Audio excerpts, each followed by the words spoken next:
Welcome back, everybody. Today I'm going to teach you how to create a credit note in Zoho Books. Credit notes are essential for maintaining accurate financial records when you need to issue refunds or credit adjustments to your customers. So let's walk through the process step by step. First, open your web browser and navigate to zoho.com/books. Once you're on the page, log into your Zoho Books account using your username and password. This will take you directly to your Zoho Books dashboard, where you can manage all your accounting activities. Now look at the left navigation menu on your screen. You'll see an option labeled Sales. Click on it and an expanded menu will appear with several options. From this expanded menu, select Credit Notes and click on it. This will redirect you to the Credit Notes section, where you can view all existing credit notes or create new ones. Once you're in the Credit Notes section, look toward the top right corner of your screen. You'll see a button that says Plus New. Click on this button and you'll be redirected to the Credit Note creation page. This is where you'll enter all the details necessary to generate your credit note. On the credit note creation page,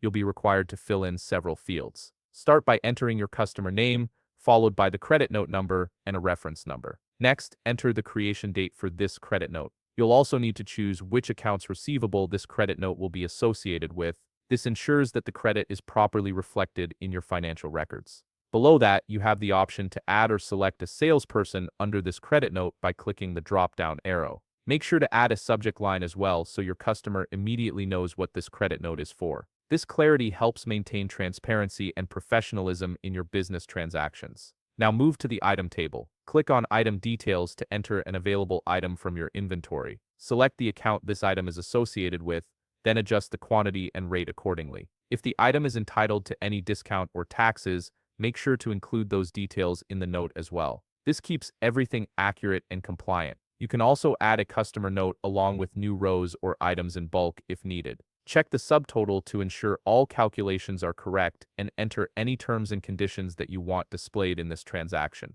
These terms protect both you and your customer by clearly outlining the agreement. Once you've filled in all the necessary information and reviewed everything for accuracy, click on Save as Open. This finalizes your credit note and makes it available for your customer. If you found this video helpful, please leave a like, subscribe, and see you in the next video.